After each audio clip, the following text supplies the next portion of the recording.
संपूर्ण रामायण की कहानी एपिसोड में आप सभी दर्शकों का बहुत बहुत स्वागत है।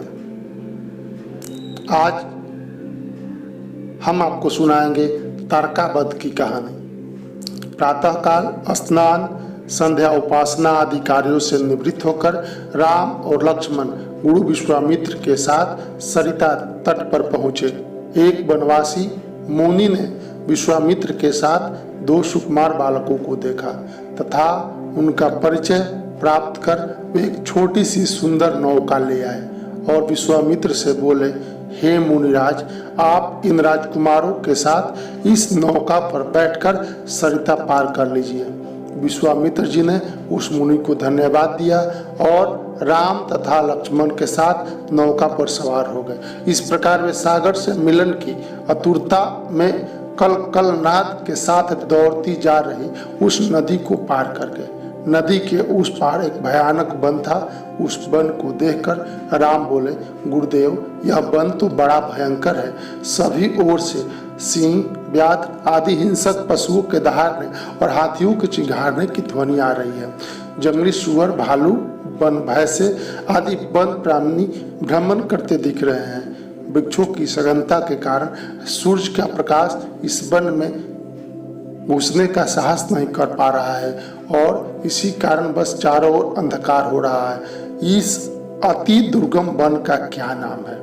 राम के इस प्रश्न का उत्तर विश्वामित्र ने इस प्रकार दिया, हे राघव, पूर्व काल में इस स्थान में बंद न होकर मालदा और करूप नाम के दो समृद्ध राज हुआ करते थे।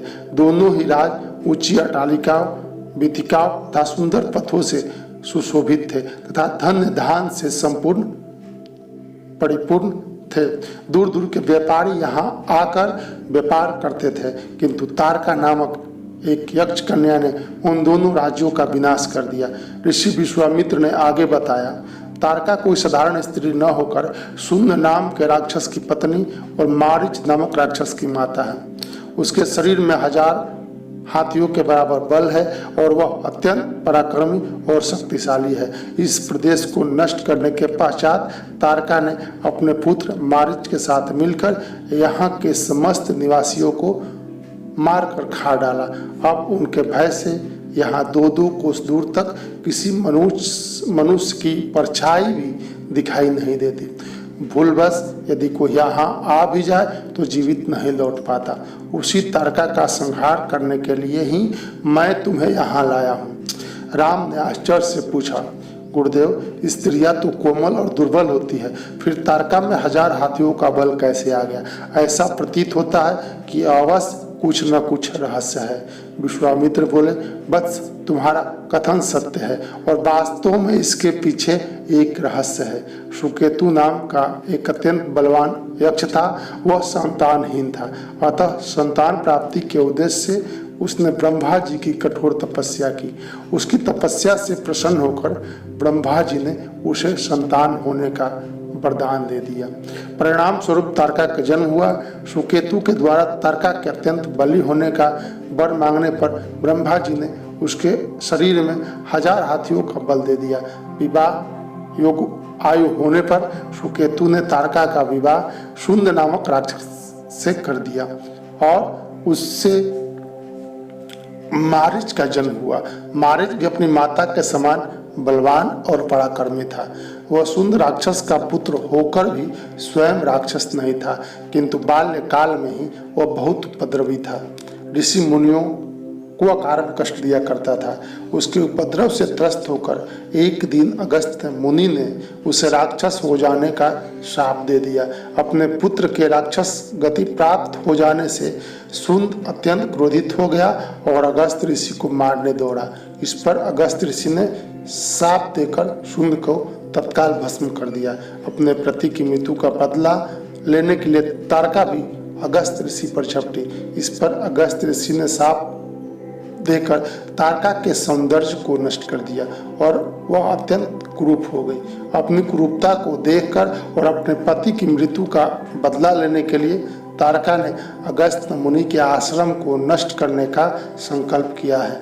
अतः हे राम, मैं तुम्हें आज्ञा देता हूँ कि तुम तारका का वध करो। तुम्हारे अतिरिक्त इसका वध कोई भी नहीं कर सकता। अपने मन से अब विचार निकाल दो कि यह स्त्री है और स्त्री का वध मैं कैसे करूं। स्त्री के रूप में यह घोर पाप है और पाप को नष्ट करने में कोई पाप नहीं होता। समस्त संशय को त्याग कर मेरी आज्ञा से तुम इस पापिनी का संहार कर दो। राम ने कहा, गुरुदेव आपकी आज्ञा मुझे शिरोधार्य है। समस्त मानवों के कल्याण के लिए मैं अवश्य तारका का वध करूंगा। इतना कहकर राम ने अपने धनुष पर बाण रखकर उसकी प्रत्यंचा को कान तक खींचकर भयंकर टंकार किया। टंकार से उत्पन्न ध्वनि से समस्त वन प्रांत गुंजायमान हो उठा। वन प्राणी भयभीत होकर इधर उधर भागने लगे। इस प्रकार की अप्रत्याशित खलबली देखकर तारका क्रोध से भर उठी। धनुष ताने राम को देखते ही इस विचार से कि कोई अपरिचित कुमार उसके साम्राज्य पर अधिपत्य करना चाहते हैं, वह क्रोध से पागल हो गई। राम पर आक्रमण करने के लिए वह तीव्र गति से उन पर झपटी।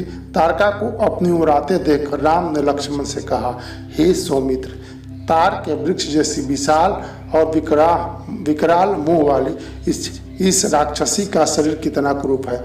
इसकी मुख मुद्रा देखकर ही प्रतीत होता है कि यह बड़ी हिंसक है और निरीह प्राणियों की हत्या करके उनका रक्तपान करने में इसे बहुत ही आनंद आता होगा। तुम एक तरफ सावधान होकर खड़े हो जाओ और देखो कि कैसे इसे मैं अभी हमलोक भेजता हूँ। विकराल देह धारणी तारका अपने बड़े बड़े दांत चमकाती भुजाओं को फैलाए हुए दूतग्रामी बिजली की तरह राम और लक्ष्मण पर अत्यंत तीव्रता के साथ झपटी। राम इस भयंकर आक्रमण के लिए पहले से ही तत्पर थे। उन्होंने तीक्ष्ण बाण चलाकर उसके हृदय को छलनी कर दिया। उसके वक्ष स्थल से गर्म गर्म रक्त की धारा प्रवाहित हो उठी।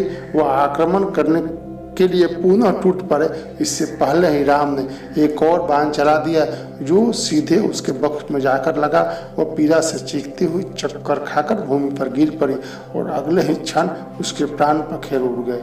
राम के इस रण कौशल और तारका की मृत्यु से ऋषि विश्वामित्र अत्यंत प्रसन्न हुए।